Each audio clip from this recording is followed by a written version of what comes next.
What's up, AB family? So today I'm doing something different, doing something new that I'm going to start doing, and I'm basically going to start covering the XFL.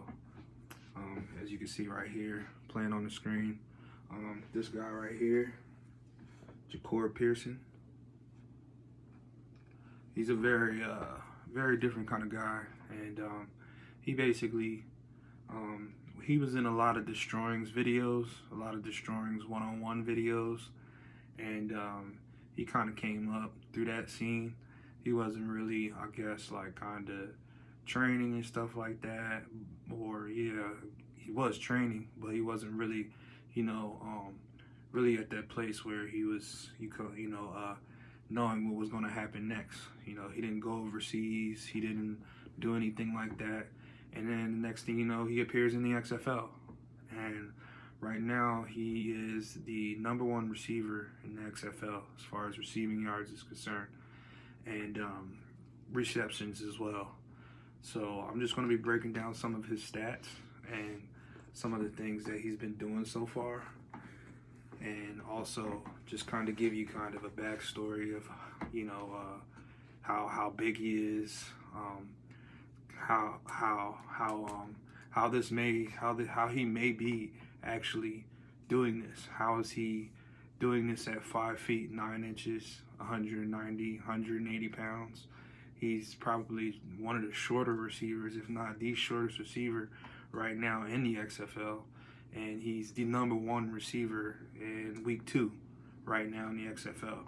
So we're just gonna break down why I believe, just in my opinion, why he's so successful right now, and that's going to be for a lot of different reasons.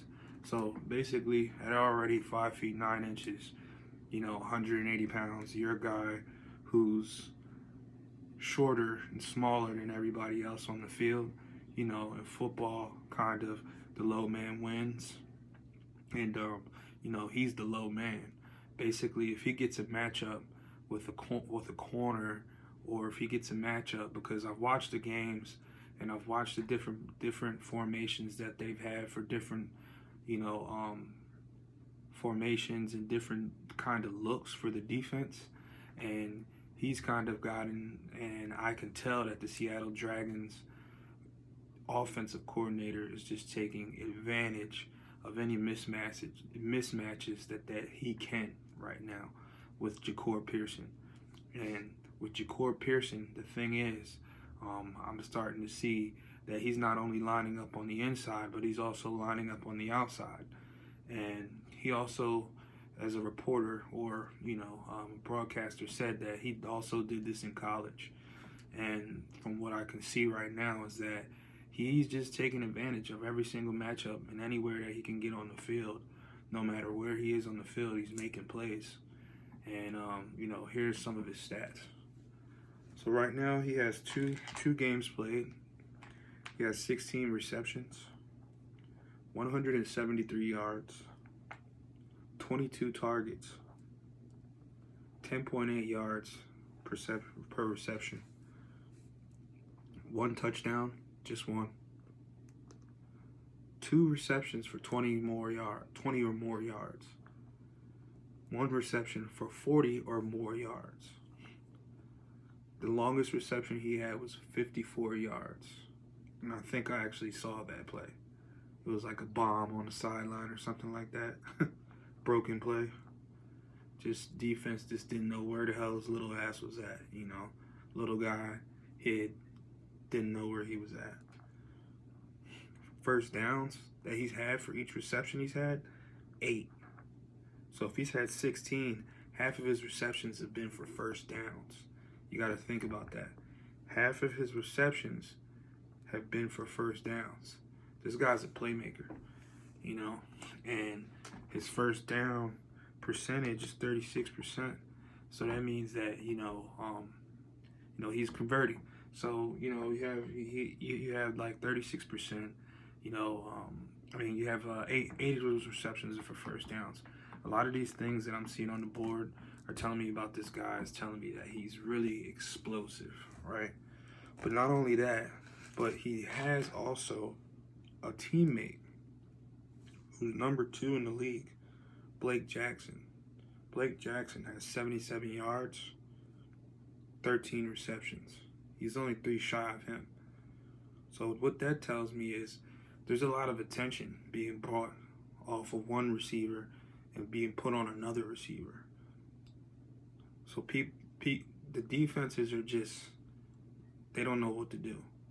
And then also we have Josh Gordon. Everybody knows about Josh Gordon. Cleveland Browns, Josh Gordon. New England Patriots, Josh Gordon. Seattle Seahawks, Josh Gordon. Josh Gordon, who struggled with addiction, Josh Gordon. And this guy is a monster. No matter where he goes, he's an impact. Whether it be small impact or a big impact, he makes some kind of impact. And he usually does it with less receptions than anyone else. So right now he has 107 yards with only 7 receptions. 107 yards with 7 receptions.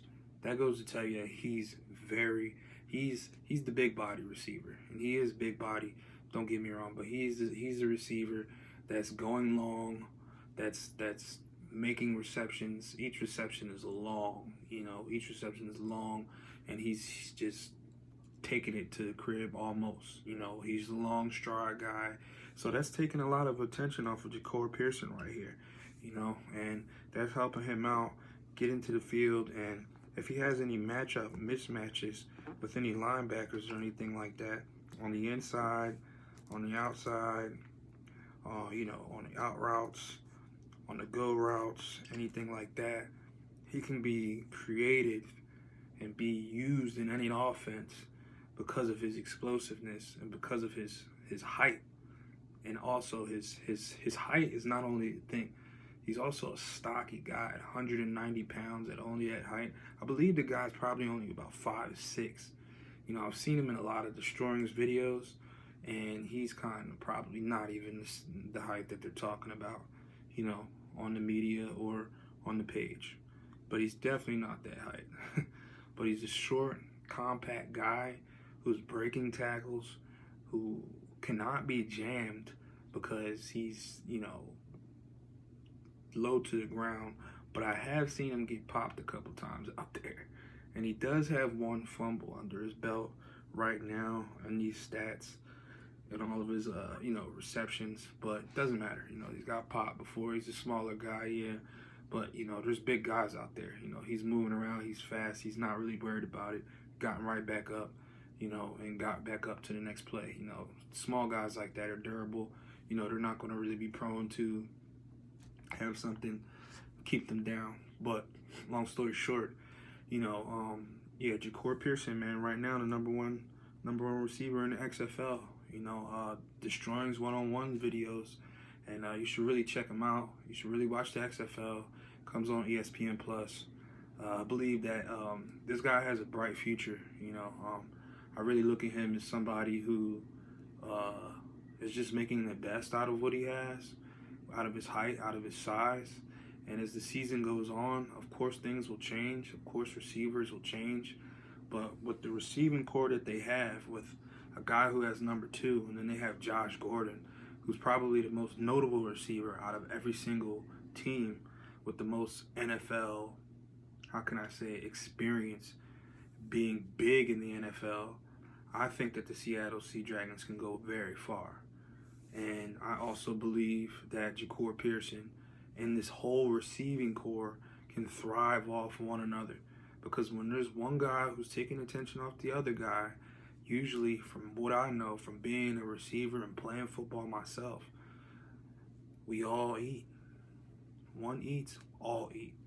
And that's what's going on here. One guy's eating, but the whole team's eating, If he's number 2 with receptions and yards in the league, that goes to tell you, man, there's something going on with the Dragons. And there's other teams doing things, but they're not really putting the ball out there in the air. But XFL, Jahcour Pearson, coverage, AB, peace. Thank you guys for tuning in. I'm going to be trying to do more videos like this to cover the XFL. I think this is a really interesting league, unlike the USFL. So yeah, just keep tuning in, and I'll try to keep making more videos like this. Thanks a lot.